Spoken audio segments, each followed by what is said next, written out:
Once again, good morning from Traveler Story। আজকে আমরা কিন্তু শান্তিনিকেতন ড্রাইভে যাচ্ছি। শান্তিনিকেতন এমন কিছু লং ড্রাইভ নয়, 170 কিলোমিটার ফ্রম কলকাতা। এর আগেও আমরা দার্জিলিং করেছি কলকাতা থেকে, তো সে তুলনায় দেখতে গেলে ধকলটাও কম আর ডিস্টেন্সটাও কম।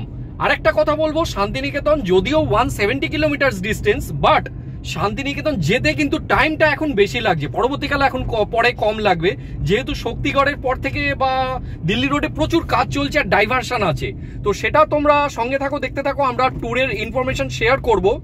বাট একটা কথা আমি বলবো, যখন তোমরা দিল্লি রোড নিয়ে চালাচ্ছ সেক্ষেত্রে কিন্তু শক্তিগড় আসার পরে, শক্তিগড়ে তো ব্রেকফাস্ট করলে, ল্যাংচা ফ্যাংচা চা ফা যা খাবার খেলে, তারপরে একটা ডাইভারশন আছে বাঁদিক নেবে, ওটা মিস করলে আধ ঘন্টা থেকে 45 মিনিট লেট হবেই। ইভেন আমিও মিস করতে পারি, অনেক ড্রাইভার ওখানে ওটা মিস করে যাচ্ছে। ছোট্ট করে একটা দেওয়া আছে, আর গুগল ম্যাপসে কিন্তু ওটা দেখাচ্ছে না। গুগল ম্যাপসে ফ্লাইওভারে উঠিয়ে দিচ্ছে, ফ্লাইওভারে উঠে গেলে শক্তিগড়ের পর অনেক দেরি হয়ে যাবে। তো দেখা যাক, চলো সঙ্গে থাকো, দেখতে থাকো ট্রাভেলার স্টোরি।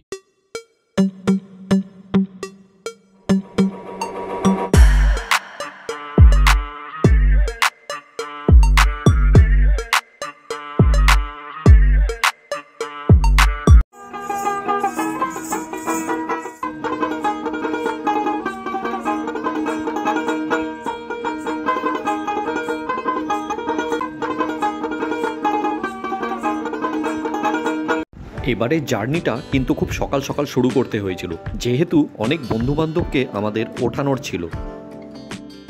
আমরা আমাদের গাড়ি নিয়ে নাগেরবাজার, লেক টাউন হয়ে হাতিবাগান হয়ে তারপর স্টার্ট করলাম শান্তিনিকেতনের দিকে। Good morning from traveller story. আমরা জাস্ট স্টার্ট করতে চলেছি। এই সবাই মানে প্রত্যেকে বন্ধুরা মিলে যাওয়ার জন্য আমরা এবারে যে ট্রিপটা করছি সবাই মিলে করছি, বন্ধুরা মিলে করছি। তো এই ট্রিপটা কিন্তু কলকাতা টু শান্তিনিকেতন হতে চলেছে। কলকাতা টু শান্তিনিকেতন এমন কিছু ডিস্টেন্স নয়, 170 কিলোমিটার, কিন্তু টাইম যেটা লাগছে টাইমটা কিন্তু অনেকটা বেশি। সেটা মোটামুটি ধরে রাখো, গুগল বলছে 4 ঘন্টা 4.5 ঘন্টা, কিন্তু আমাদের ব্রেক টেক দিয়ে 5.5 ঘন্টা মোটামুটি পড়ে যাবে। তো তোমরা সঙ্গে থাকো, দেখতে থাকো ট্রাভেলার স্টোরি। আরও আগে দেখাচ্ছি আমরা রুট যেটা ধরছি, সেটাও আগে স্টার্ট করার আগেই আমি বলে দিচ্ছি যে রুটটা মেনলি সবাই ধরে সেটাই ধরছি, তবু একবার আমাদের প্ল্যানটা বলে দিচ্ছি। আমরা যাচ্ছি দক্ষিণেশ্বর দিয়ে, আর তারপরে যাচ্ছি রাজচন্দ্রপুর টোলটা ক্রস করব, তারপরে করব আমরা ডানকুনি, তারপর পালসিট, শক্তিগড়, বর্ধমান হয়ে ওরগ্রাম দিয়ে আমরা এগোচ্ছি। সব মেম্বার্সরা আমাদের আছে, মানে মেম্বার্স আমি বলছি আমাদের বন্ধুবান্ধব, ছোটোবেলার বন্ধুরা মিলে, টুটুল, বাবাই, শ্যাম, আমাদের একটা গত বছরের ট্রিপ আছে, ওখানে শ্যামকে দেখা যাবে, আর অভিক, বুড়ো, আর আমার ভাই মনোময়। তো আমরা দুই ভাই মোটামুটি এখন স্টিয়ারিংটা পালা করে নেব। তো তোমরা দেখতে থাকো, আর আমরা আশা করছি আমাদের অনেক লটস অফ এন্টারটেনমেন্ট হবে, সেটাও সঙ্গে থাকছে। চলো, ড্রাইভে যদি মজা না থাকে তাহলে আর কি থাকলো বলো? লং ড্রাইভ তাহলে আরও লং হয়ে যায়, আরও বোরিং হয়ে যায়। ভোরের আলোকে সঙ্গী করে আমরা এগিয়ে চললাম দক্ষিণেশ্বরের দিকে, কিন্তু তার আগে পেট্রোল ভরে নেওয়ার প্রয়োজন ছিল। আর সেই জন্যেই হাতিবাগান, শ্যামবাজার, তারপরে বিটি রোড ক্রস করেই আমরা একটি পেট্রোল পাম্পে পেট্রোল ভরে নিলাম গাড়িতে।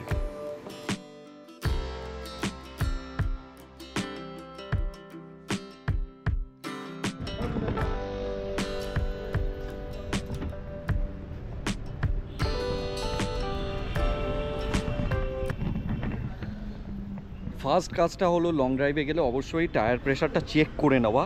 সেটা আমরা এখন 35 করে দিয়ে দিচ্ছি, which is recommended for Renault Triber.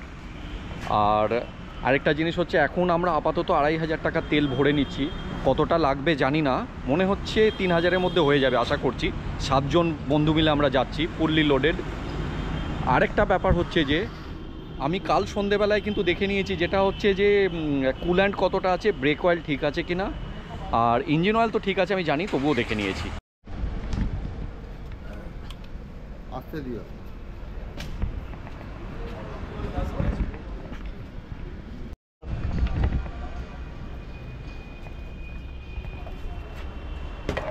হ্যাঁ, 2803 টাকা তেলে কিন্তু আমাদের অটো কাট হলো। এরপরে কতটা ভরতে হবে সেটা জানি না, দেখিয়ে দেবো।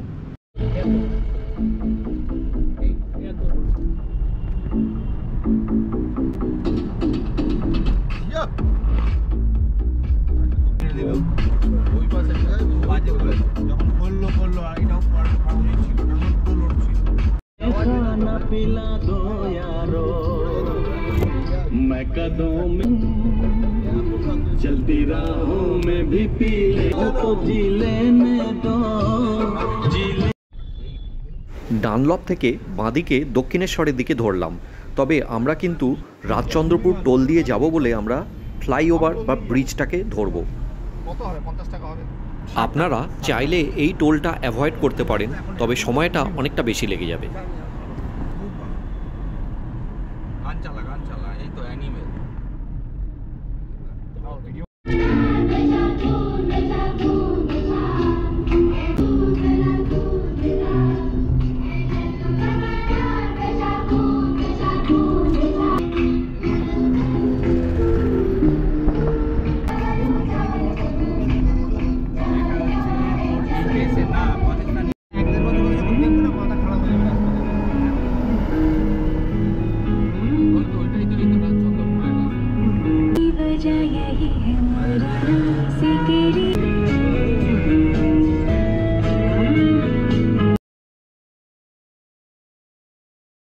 রাজচন্দ্রপুর টোল ক্রস করার পর আপনারা কিন্তু একদম সোজা এগোবেন দুর্গাপুরের দিকে। বাঁদিক নিলে কিন্তু খড়গপুর বা দীঘার দিক।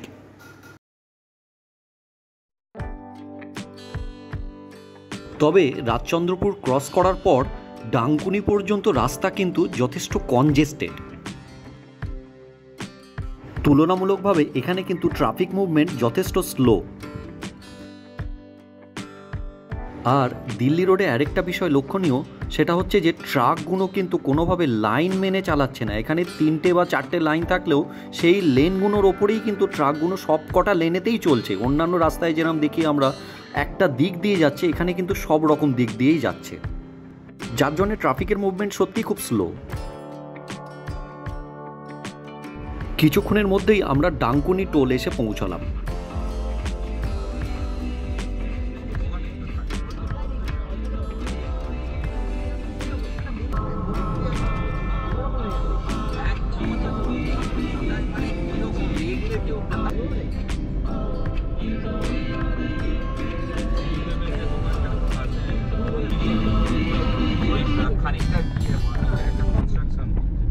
এখন রোড কিন্তু যথেষ্ট কনজেস্টেড, যেটা দেখতে পাচ্ছি। মোটামুটি আমাদের এখনো দেখাচ্ছে ডানকুনি ক্রস করার পরে 3.5 ঘন্টা মতো লাগবে। তো আমরা তো এর মধ্যে একটু ব্রেকফাস্টেরও ব্রেক নেব, সেটা মোটামুটি আধ ঘন্টা। তো মোটামুটি 4.5 ঘন্টা আরও লাগবে ডানকুনির পর থেকে আশা করা যাচ্ছে। দেখি রোড কন্ডিশন কীরকম আছে। যথেষ্ট কনজেস্টেড দেখছি।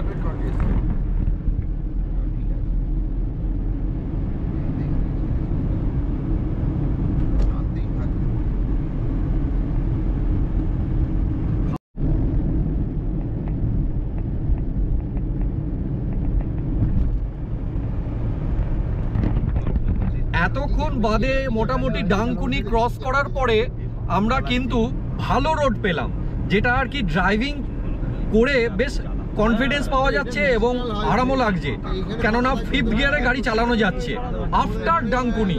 তো প্রেজেন্ট সিচুয়েশন এটাই।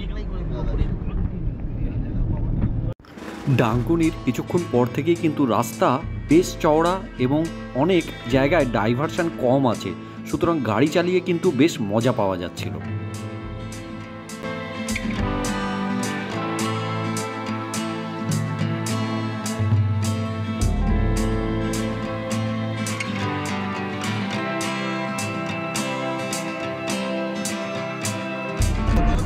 এটা তারকেশ্বর না? এই যে এইটা তারকেশ্বর, এইদিকে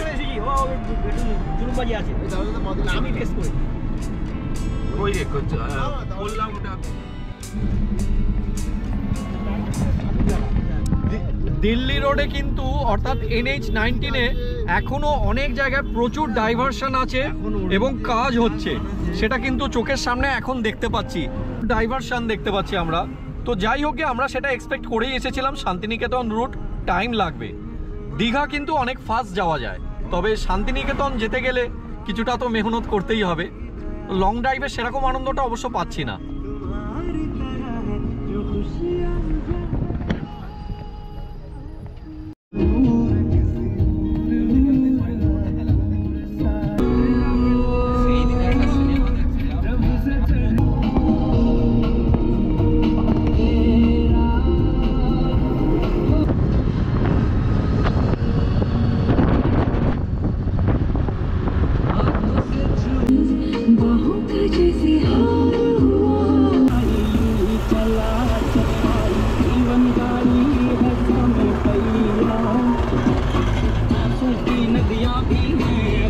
স্বাভাবিকভাবেই ডানকুনি থেকে পালসিট আসতে অনেকটা সময় লেগে গেল, তবে রোডের ন্যাচারাল বিউটি কিছুটা উপভোগ করেছিলাম। মোটামুটি এখন বেজেছে সকাল 9টা। অফিসিয়ালি আমরা স্টার্ট করেছিলাম মোটামুটি 6:45 নাগাদ। এখন এলো পালসিট টোল।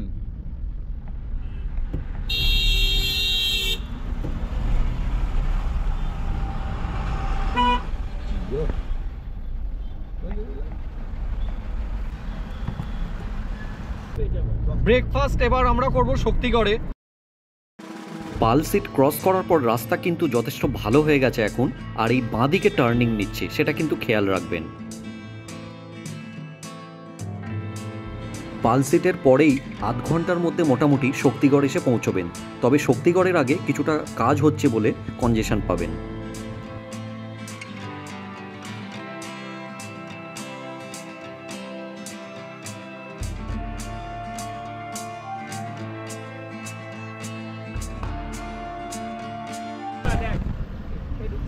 শক্তিগড় ঢোকার আগে এখনো রাস্তাটা কমপ্লিট হয়নি বলে সেই জন্য কিন্তু NH-9 সাইড দিয়ে রাস্তাটা করে দিয়েছে, আর যার জন্য কনজেশনটা অনেকটা বেশি হচ্ছে।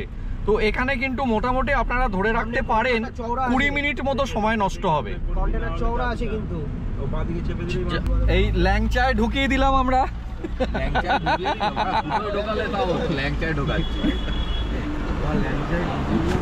অবশেষে সকাল 9:20 বেজেছে এখন। বেশ অনেকক্ষণই সময় লাগলো, কেননা রোডে কনজেশন ছিল।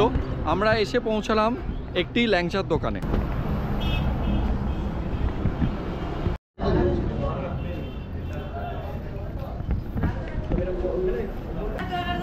সেই দুখানা বিস্কুট খেয়েছিলাম সবাই পেয়েছি সময় ভোরবেলা 4:30।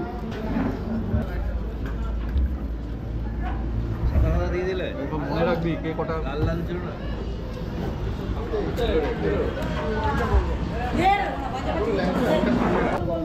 কি আছে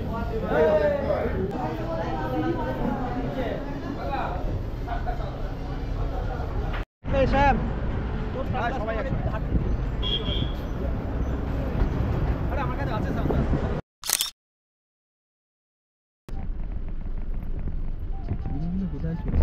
তখন তো পুরো মাধ্যমিক দিয়েছিল। ভালো রকমের একটা জ্যামে পড়েছি, যেটা হচ্ছে যে আমরা ল্যাংচা খাওয়ার পর সোজা যখন উঠছি এখানে একটা কাজ হচ্ছে, ফ্লাইওভার তৈরি হয়ে গেছে যদিও, বাঁদিকে একটা অপশন আছে যাওয়ার জন্য। তো সেই অপশনটা নিলে পরে কিন্তু খুব সুবিধে, তাড়াতাড়ি পৌঁছে যাবে। সেটা আমরা মিস করলাম।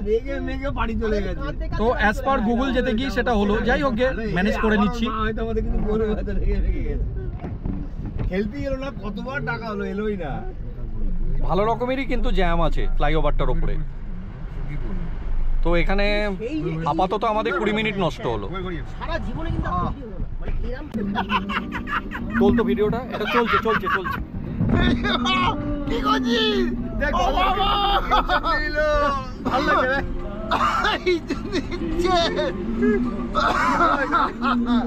ভালো লাগে। ওরে লাগছে কষ্ট। যেহেতু ট্রাফিক কনজেশন অনেক বেশি ছিল, তাই আমরা একটা বাঁদিক নিয়ে গাড়িটা বর্ধমানের কাছে উল্লাস মোড় থেকে মানে একটু ইউটার্ন নিয়ে বর্ধমান সিটির দিকে ঢোকালাম। অ্যাজ পার সিচুয়েশন ডিসিশনটা নেওয়া হয়েছিল। এটা গুগল দেখাচ্ছিল না, তবু আমরা যেহেতু এই রাস্তা দিয়ে অভ্যস্ত সেই জন্যই আমরা এই রাস্তাটা ধরছি। কেমন আছো? বলি বল, এখানে কাট আছে বাইপাস যাওয়ার জন্য। না, এটাই বাইপাস শহরের ভেতর দিয়ে গিয়ে একটা ব্রিজ আসবে, ফ্লাইওভারে উঠে। আচ্ছা, আমরা একটা সিদ্ধান্ত নিলাম, সেটা হচ্ছে যে গুগলকে দেখলাম ভরসা করে খুব একটা সুবিধা হচ্ছে না। তো চিরাচরির যে রাস্তা বর্ধমান বাইপাসের মধ্যে দিয়েই যাচ্ছি। ভালো ফাঁকা রাস্তা, কোনো কনজেশন নেই, শুধু শহরে যেটুকু থাকে আর কি, বাট ভালো যাচ্ছি। সেটা আমাদের অভিজ্ঞতাতেই নিলাম অ্যাজ পার সিচুয়েশন। এই সেই বর্ধমানের আইকনিক ক্লক টাওয়ার এখন অনেকটা রিমডেলিং করা হয়েছে। আগেরটাও ভালো লাগতো, এটাও ভালো লাগছে। তবে আমরা এই মুহূর্তে সিটির মধ্যে দিয়ে যাচ্ছি, বর্ধমান সিটি। কনজেশন কিন্তু কম আছে, হাইওয়ে থেকে কমই পেলাম। যেহেতু হাইওয়েতে কাজ হচ্ছে তাই জন্য কনজেশন আছে।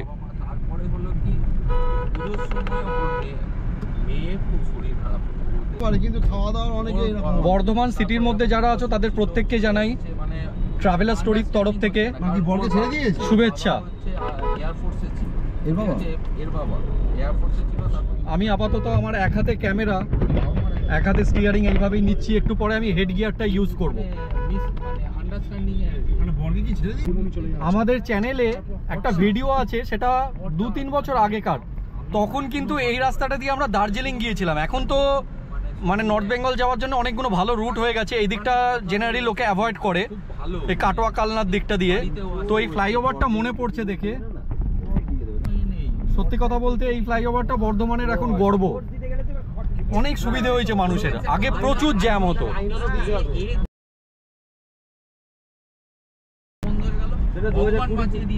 বেশ অনেকটা শর্টকাট হয়ে গেল।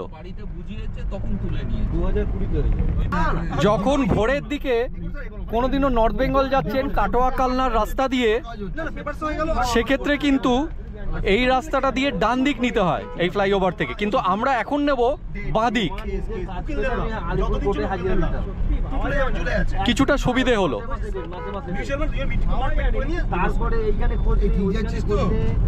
হ্যাঁ, ডান দিকটা কাটোয়া কালনা। আমি কোনোদিন না বলতে পারিনি, মিশেছি এমন হবে না, মেশাটার জন্যই আমি না বলতে। আমরা এবার ডান দিক নিচ্ছি এই আইল্যান্ডটা থেকে, শার্প রাইট টার্ন। হ্যাঁ, আমার দিকে রাখতে হবে।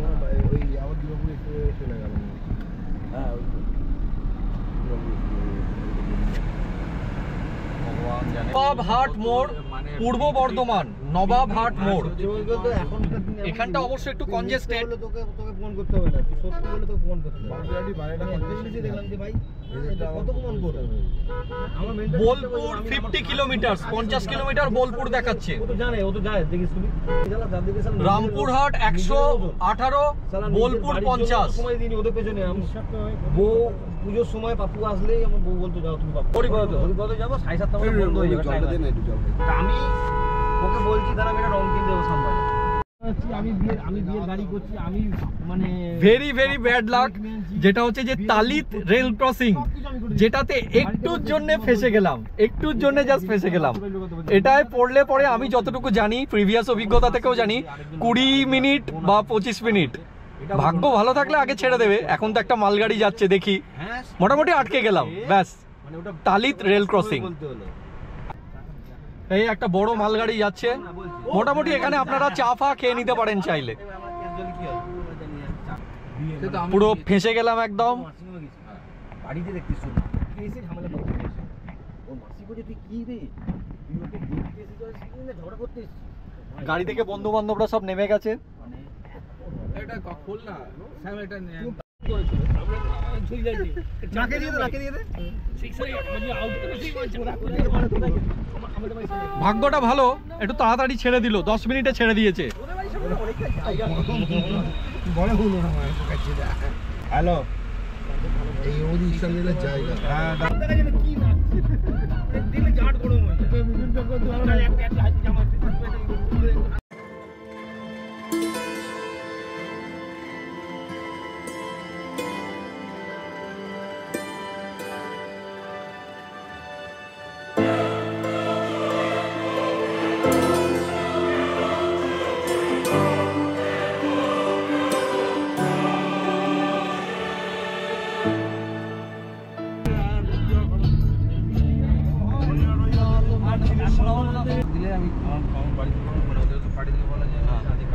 এই মুহূর্তে কিন্তু ওরগ্রামটা ক্রস করলাম, তো এখন ঘড়ির কাঁটায় বেজেছে 11:30। মোটামুটি বলতে গেলে স্লোই চলছি, কেননা সত্যি কথা বলতে এত কনজেশন ছিল, অনেকখানি টাইম লেগে গেল। সেটাই আমরা এক্সপেক্ট করেছিলাম। চলো দেখতে থাকো, সঙ্গে থাকো, সামনে নিয়ে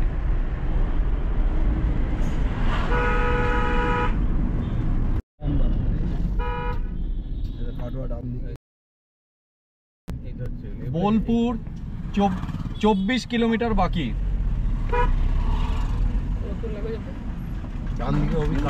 আমাদের এতে গুগল ম্যাপে দেখাচ্ছে 49 মিনিট। আধ ঘন্টা বেশি লাগে, আধ ঘন্টা থেকে 40 মিনিট। ভলেন্টিয়ার গুলো হাউসগ্রাম চলে। বোলপুর ঢোকার আগেই এই সেই কুখ্যাত বা বিখ্যাত অফরোডিংয়ের জায়গাটা, যেখানে বর্ষাকালে ভর্তি জল থাকে। এখন দেখলাম একটি ফ্লাইওভারের কাজ চলছে।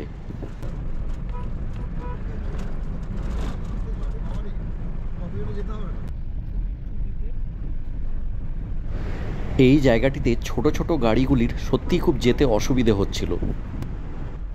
আর একটু বৃষ্টির দিন হলে বিশেষ করে যারা টু হুইলার চালাচ্ছেন তাদের পক্ষে খুবই বিপজ্জনক। 164 তো শেষ হবে।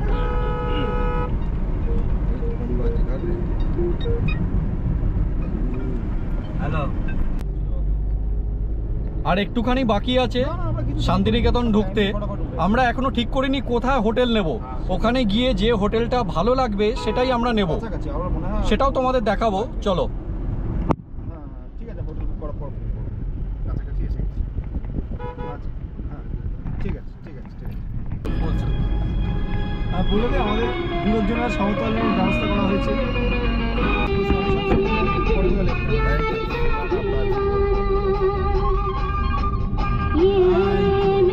বোলপুর দিয়ে দেবে আর বাঁ দিকে দেখবি শান্তিনিকেতন, এদিকে দেবে তো তাড়াতাড়ি।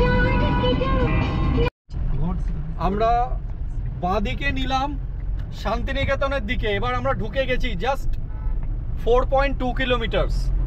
11 মিনিট বাকি। যেতে যেতে দেখি কোথাও কিরকম হোটেল ফোটেল পাই।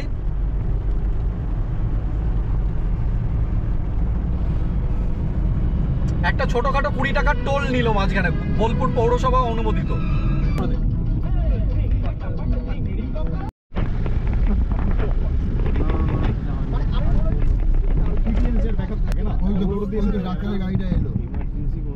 আমরা মোটামুটি ঠিক করেছি শ্যামবাটি বাজার অর্থাৎ সোনাঝুরি হাটের কাছে একটা লজ বা হোটেল নেব, তো সেরকমই এগিয়ে চলেছি।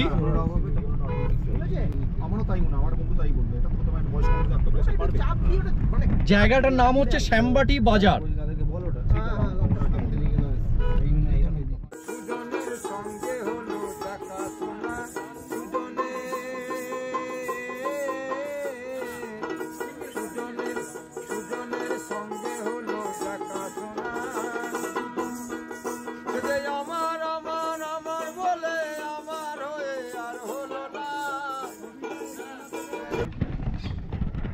আমরা গাড়িটা জাস্ট রাখলাম হোটেল সাথী। হোটেল সাথীতে আমরা রুম পেয়েছি, কেননা সত্যি কথা বলতে শনিবার বা রবিবার শান্তিনিকেতনে কিন্তু একটা বিশাল ডিমান্ড যায়, আর সেটাই দেখতে পেলাম, প্রত্যক্ষ করলাম। তো হোটেলটা মোটের ওপর ভালো বলা যায়। গাড়ি রেখেছি, পরে একটু পরেই ওরা ঢুকিয়ে নেবে, ওদের জায়গা আছে, পার্কিংও আছে।